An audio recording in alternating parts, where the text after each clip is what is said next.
नमस्ते तपाईहरु सम्पूर्णमा। म आज तपाईहरुलाई कन्स्ट्रक्सन कसरी गर्ने भन्ने कुरा सिकाउन गइरहेको छु। म आज कन्स्ट्रक्सनको फोर्थ टाइप पढाउँदै छु। हामीसँग 5 वटा प्रकारको कन्स्ट्रक्सन छ। त्यो मध्येको म फोर्थ टाइपको कन्स्ट्रक्सन पढाउँदै छु, जुन क्वेशन यहाँ यस्तो रहेको छ। Construct a triangle ABC in which A equal to 4.8 cm, B equal to 2.8 cm, C equal to 5 cm. Then construct a parallelogram EBDF equal in the area to the triangle ABC and having angle CBE equal to 45 degree. हामीलाई यो given condition छ। अब हामीलाई एनालिसिसमा तपाईहरुलाई बुझाउँछु A, B र C। A, B र C भनेपछि कसरी कन्स्ट्रक्ट गर्ने भन्ने होला, तर हामीलाई यहाँ ट्रायंगलको नाम दिएको छ।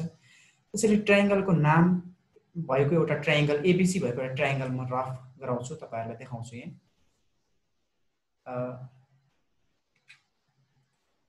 पेन चेन्ज गर्नु होला, पेनमा जानु होला।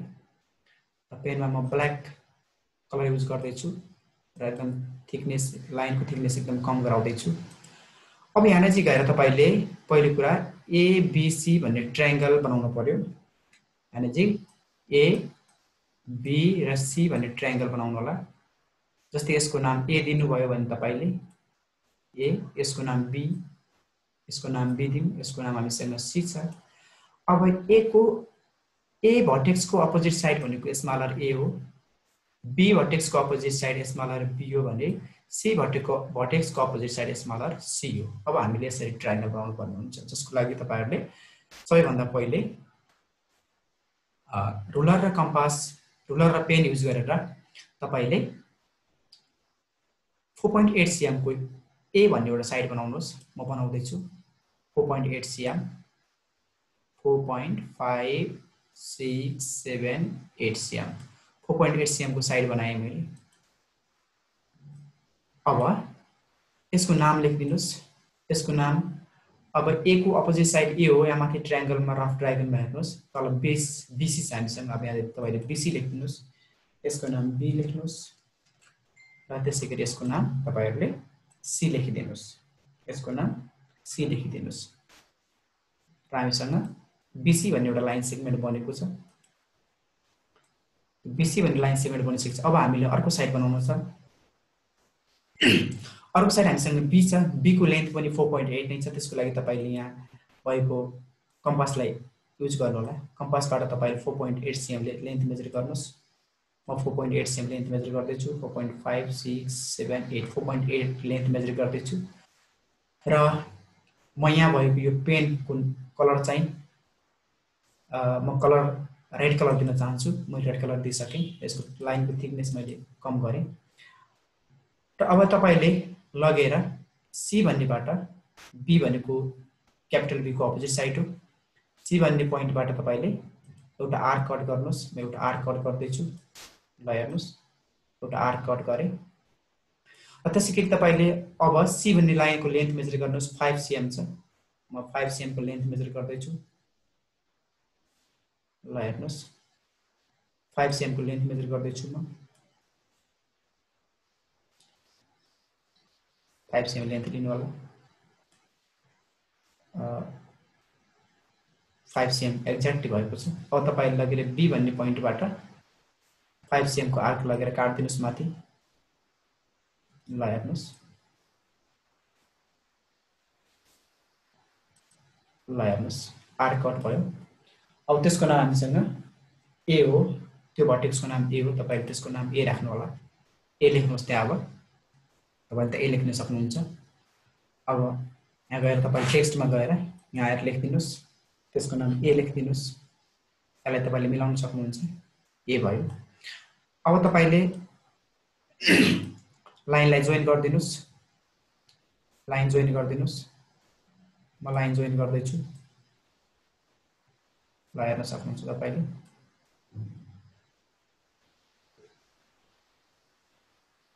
म लाइन जोइन गर्दै छु। अब तपाईले लाइन जोइन गर्दिनुस्। म लाइन जोइन गरे। ल हेर्नुस्, त्यसैगरी हामीले अर्को लाइन पनि जोइन गर्दिनु छ। AB पनि लाइन जोइन गर्न पर्ने छ। अब एबी पनि जोइन गरिदिनुस्।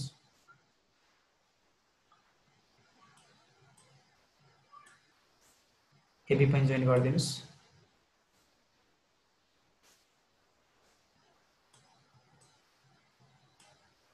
ल हेर्नुस्,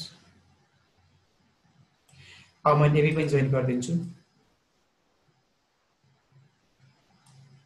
मैले एबी पनि जोइन गरिदिएँ।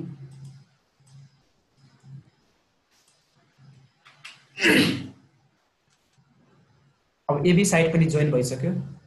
अब हामीले यसको लेन्थ लेख्न सक्नुहुन्छ। यसको लेन्थ हामीसँग 4.8 cm हो। 4.8 cm लेख्नुहोस्। यसको साइज तपाईले सानो पनि गराउन सक्नुहुन्छ। मैले यो साइजमा ठिकै राखेँ। यसलाई मैले अलि तलतिर मुभ गरेँ।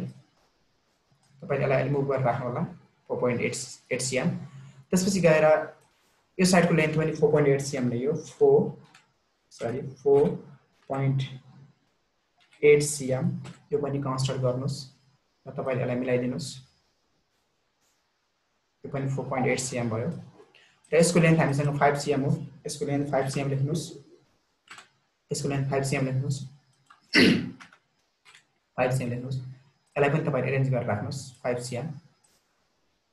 cm भयो। अब हामीले बीसी लाइनसँग एउटा प्यारलल लाइन कन्स्ट्रक्ट गर्न पर्नेछ। त्यसको लागि तपाईले कम्पासलाई ल्याएर सी भन्ने पोइन्टमा एउटा आर्क लिनुस्। तपाईले जत्रो पनि आर्क लिन सक्नुहुन्छ, त्यो तपाईको इन्टेन्सनको कुरा हो। आर्क लिनुस् सी भन्ने पोइन्टमा र म सी भन्ने पोइन्टमा एउटा आर्क लिँदैछु। ए आर्कलाई रिड्युस नगरी तपाई बी भन्ने ए भन्ने पोइन्टबाट अर्को आर्क लिनुस्।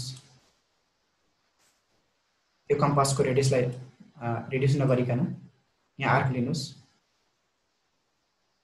र तपाईले आएर यो लेन्थ, यो एंगलको लेन्थ नाप्नुस्। यसलाई मेजर गर्नुस्। म मेजर गर्दैछु। ल हेर्नुस्,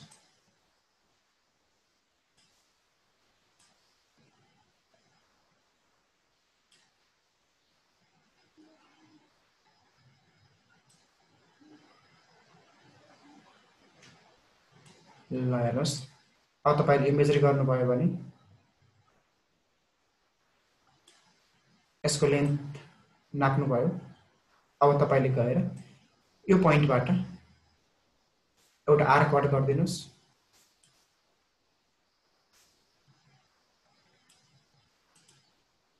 आर्क कट गरिदिनुस्।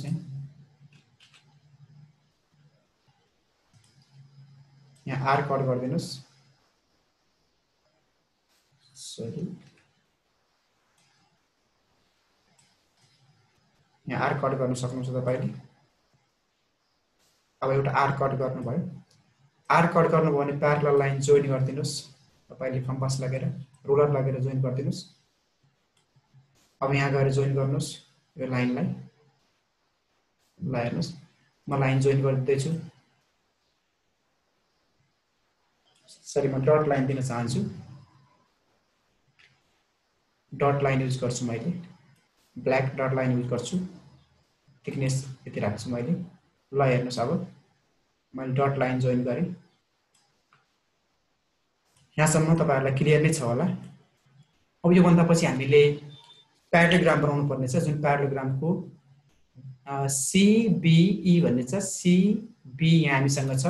E भन्ने पोइन्ट यता मास्तिरको प्यारल लाइनतिर होला। त्यसको लागि हामीले अब यहाँ तपाईले एउटा प्रोटेक्टरको शेप बनाउनु पर्ने हुन्छ। यहाँ तपाई बनाउनुस्। ल हेर्नुस्, मैले यहाँ बनाएँ। अब हामीले 45 डिग्री एंगल बनाउनु पर्छ। त्यसको लागि 6 डिग्री लिनुस् पहिले कुरा। म 6 डिग्री एंगल लिँदैछु। 6 डिग्री।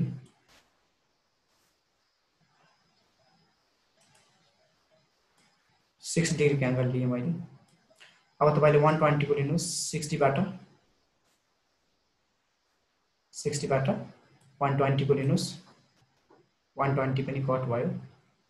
अब त्यो 60 बाट 90 डिग्री पनि लिनुस्। किनकि हामीलाई 45 डिग्रीको लागि 90 डिग्री पनि चाहिन्छ। त्यो भएर यहाँ एउटा आर्क लिनुस् र 120 बाट पनि एउटा अर्को आर्क लिनुस्।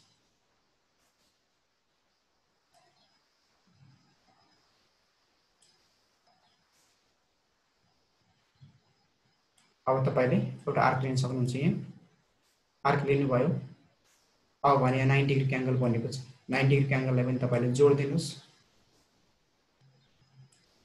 ल हेर्नुस्, जोड्न सक्नुहुन्छ तपाईले। अब तपाईले यसलाई जोड दिनुस्। ल अब मैले यो लाइनलाई जोडिदिएँ।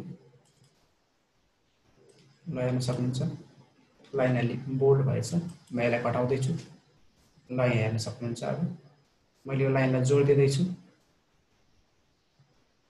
ल अब हाम्रो यो साइड पनि क्लियर बनेको छ। अब हामी 45 डिग्रीको एंगल बनाउँदै छौं। 45 डिग्रीको एंगल लिनुको लागि एउटा आर्क 0 डिग्रीबाट लिनु होला, किनभने 45 डिग्री भनेको 0 र 90 को बिचमा पर्छ।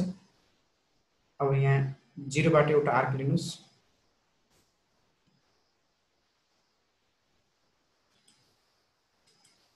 0 बाट एउटा आर्क लिनुस्। 0 बाट एउटा आर्क लिँदै छु। ल हेर्न सक्नुहुन्छ, म एउटा आर्क लगे। अब तपाईले 90 डिग्री बाट पनि आर्क लिनुस् एउटा।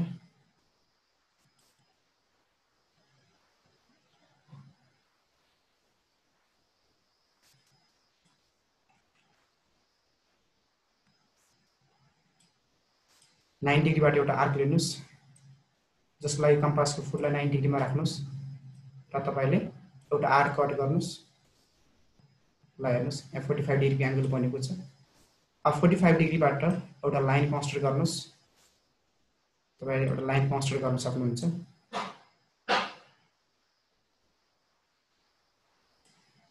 ल हेर्नुस्, म एउटा लाइन कन्स्ट्रक्ट गर्दै छु 45 डिग्री बाट।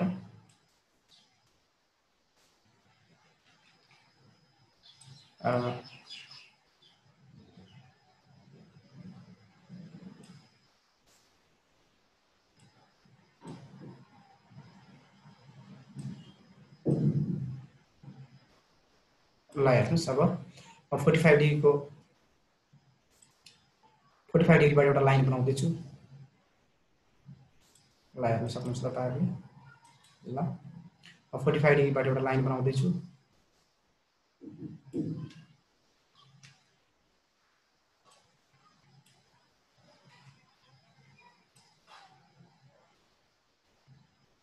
ल हेर्नुस्, 45 डिग्रीबाट एउटा लाइन बनेको छ। अब यहाँ यो एंगल बनेको छ 45 डिग्री। यहाँ तपाईले लेख्दिन सक्नुहुन्छ, यहाँ लेखेर पनि ल्याउन सक्नुहुन्छ। तपाईले टेस्ट पेनबाट पनि ल्याउन सक्नुहुन्छ। 60 सरी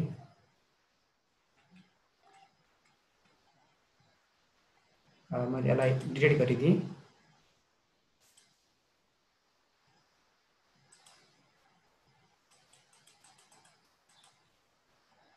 ल हेर्नुस्, म 60 डिग्री लेख्दै छु। सरी 45 डिग्री लेख्दै छु। 45 डिग्री लेख्दै टेक्स्ट बनाइदिन्छ। अब यो टेक्स्ट बनाइसके यसलाई ल्याएर हामीले यहाँ लेख्न सक्छौं। ओके, अब यसलाई ल्याएर हामीले यहाँ लेख्दियौं। यो भनेको 45 डिग्रीको एंगल बनेको छ। अब हामीले यसको नाम भनेको CB र एंगल छ हाम्रो E। अब तपाईले यहाँ गएर यसको नाम E लेख्दिनुस्। एनर्जी गरे यसको नाम E हो। तपाईले E लेख्नुस्। E भन्ने पोइन्ट बन्यो, यो E भयो। अब हामीलाई यसको अपोजिट साइड चाहिएको छ, त्यसैले तपाईले यसको अपोजिट साइड लिनु होला। यसको अपोजिट साइड लिनुको लागि हाम्रो EB को अपोजिट साइड चाहिएको छ। त्यसको लागि तपाईले सबैभन्दा पहिले E र B को लेन्थ मेजर गर्नु होला।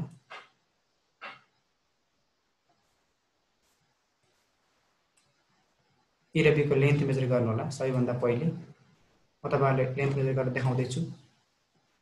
E र B को लेन्थ। ल हेर्नुस्, म E र B को लेन्थ मेजर गर्दै छु। तपाईले E र B को लेन्थ मेजर गर्नु होला सबैभन्दा पहिले। ल हेर्नुस्, E र B को लेन्थ आएको छ। अब लगेर यो भन्दा पहिले हामीले यो साइडको बेस साइडको हामीले मिड पोइन्ट निकाल्नु पर्ने हुन्छ किनभने प्यारालोग्राम एरिया ट्रायंगलसँग इक्वल हुनको लागि हाम्रो बेस साइडको मिड पोइन्ट चाहिने गर्दछ। त्यसैले हामी सबैभन्दा पहिले यसको मिड पोइन्ट लगाउँ। बेस साइड भन्दा त्यसको हाफ भन्दा अलिकति बढी कमले तपाईले मिड पोइन्ट लिनको लागि कन्स्ट्रक्सन गर्न सक्नुहुन्छ। त्यसको लागि मैले यहाँ गएँ र तपाईले यहाँले बनाउन सक्नुहुन्छ। म यसको यो पेनबाट लेख्दै छु। ल यहाँ हेर्नुस् मिड पोइन्ट बनाउँदै छु। म सी भन्ने पोइन्टबाट अर्को आर्क लिनुस् जुन तपाईलाई मिड पोइन्ट बनाउनको लागि सजिलो हुनेछ।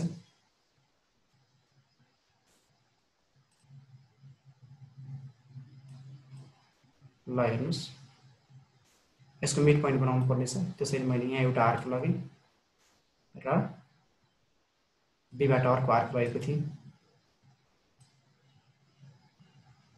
ल हेर्नुस् यो आर्क भयो। अब यसैलाई नै तपाईले डाउन पार्टतिर पनि लिनु होला, डाउन साइडतिर पनि लिनु होला। यहाँबाट लिनु होला एउटा आर्क र त्यसैगरी अर्को आर्क सीबाट लिनु होला। सीबाट लिनु होला र यसरी कट गरिदिनुस्। यसरी कट गरिदिनुस् र हाम्रो परपेन्डिकुलर लाइन आएको छ, मिड पोइन्ट आएको छ किनकि मिड पोइन्ट आएको छ साइडको। अब लगेर तपाईले जोड्दिनुस्। अब तपाईले जोड्दिन सक्नुहुन्छ। पेन ल्याउनुस्, पेनले जोड्दिनुस्। तपाईलाई कुन लाइन मन पर्छ लाइनको थिकनेस पनि घटाउन सक्नुहुन्छ। त्यसको लागि तपाईले कुनै एउटा कलर युज गर्न सक्नुहुन्छ। तपाईले जुनसुकै कलर युज गर्दा पनि हुन्छ। हामी जताबाट नि गर्न सक्छौं। त्यो भएकोले लाइन आइरहेको छैन, काम गरिरहेको छैन।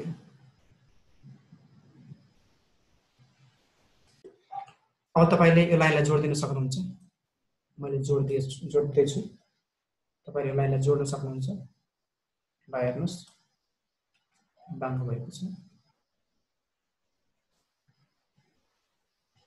ल हेर्नुस् अब हामीसँग परपेन्डिकुलर लाइन बनेको छ। यानी कि यो परपेन्डिकुलर लाइन भनेको हाम्रो लागि यो साइडको मिड पोइन्ट हो। साइडको मिड पोइन्ट हो। मिड पोइन्ट आएको छ। मिड पोइन्ट आइसकेपछि अब अब यसको एउटा प्यारालोग्रामको एउटा साइड हामीसँग बीई बनिसकेको छ। अर्को साइड हामीले राखौँ एबीडी छ। हामीले यसको नाम डी राखौँ। मैले यसको नाम डी राखेँ। यसको नाम डी छ। तपाईं यसलाई मेजर गर्न सक्नुहुन्छ। ल्याएर यहाँ राख्नुस् डी भयो। अब हामीले बीडी को अपोजिट साइड कन्स्ट्रक्ट गरे पनि हुन्छ, नभए बीई को लेन्थ मेजर गरेर डीबाट एउटा आर्क प्यारल लाइनसँग कट गरिदिए पनि हुन्छ। जुनसुकै गर्दा पनि हुन्छ। तपाईलाई जे सजिलो हुन्छ त्यही गर्नु होला। मैले यहाँ गरिदिँदै छु। म डीबी को लेन्थ नाप्दै छु। डीबी को लेन्थ नाप्दै छु र त्यो डीबी को लेन्थ लाई लगेर तपाईले माथि ई भन्ने पोइन्टमा राख्नु होला।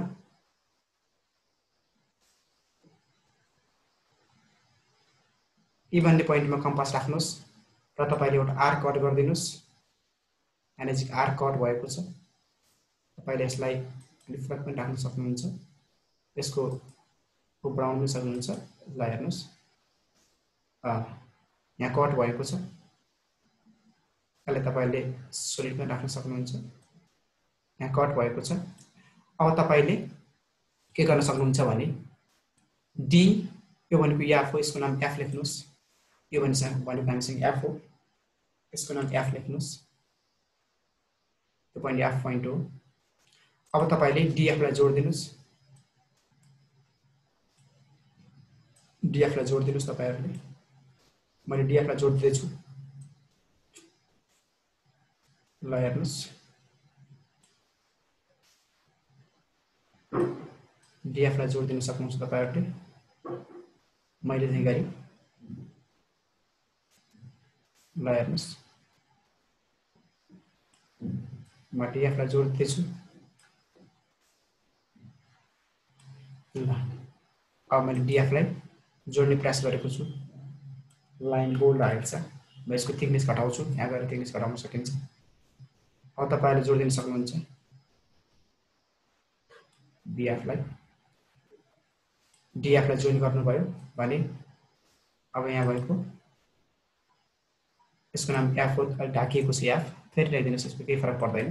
यहाँ चाहिँ गएर F लेखिदिनुस्, अनि अहिले तल ल्याएर मेजर गरिदिनुस्, राखिदिनुस्। यहाँ चाहिँ यो पोइन्ट F बनेको छ। अब तपाईले आफूसँग बनेको प्यारेलोग्रामको प्यारेलोग्रामलाई स्याटरी गर्न सक्नुहुन्छ। तपाईले यहाँ गएर स्याटरी गरिदिनु होला। म स्याटरी गरेर पनि तपाईलाई देखाउँदै छु। म स्याटरी गरेर देखाउँदै छु। ल हेर्नुस्,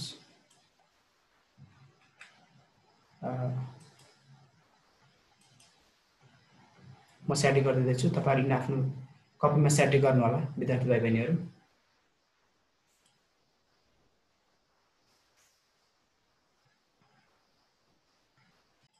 अब म स्याटरी गर्दै छु। म एउटा कलर ल्याएर स्याटरी गर्दै छु। मैले यो कलर ल्याएर स्याटरी गरेँ।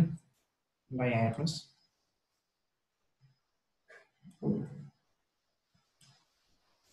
तपाईले आफ्नो कपीमा स्याटरी गर्न सक्नुहुन्छ।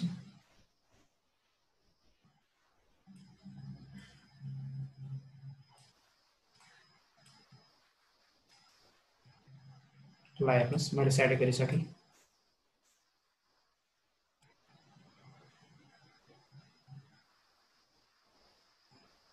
अब तपाईको कन्स्ट्रक्सन कम्प्लिट भएको छ। तपाईलाई कुनै पनि अप्ठ्यारो पर्ने छैन। अब तपाईको 4 मार्क्सको लागि कम्प्लिट भएको छ। यसरी तपाईले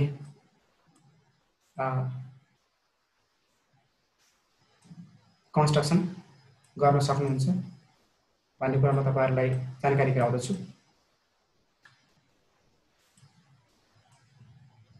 मैले यो कम्पासलाई यहाँ राखिदिएँ।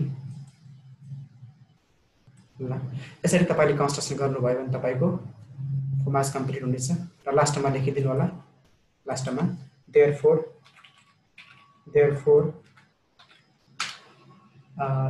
BDF EBDF is a required parallelogram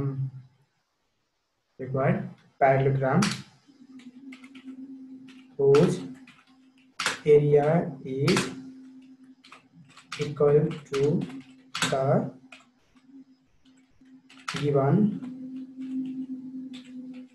triangle भनेर लेख्नुभयो भने अन्तिममा तपाईहरुको 5 मार्क्स कम्प्लिट हुनेछ, 4 मार्क्स कम्प्लिट हुनेछ। यसरी तपाईले कन्स्ट्रक्सन गर्न सक्नुहुन्छ। यदि तपाईले केही नबुझेको छ भने मलाई इन्फर्म गर्नुभयो भने तपाईलाई म पुनः फेरि बुझाउने प्रयास गर्नेछु। आजको क्लासमा यही अन्त्य गर्न चाहन्छु। धन्यवाद।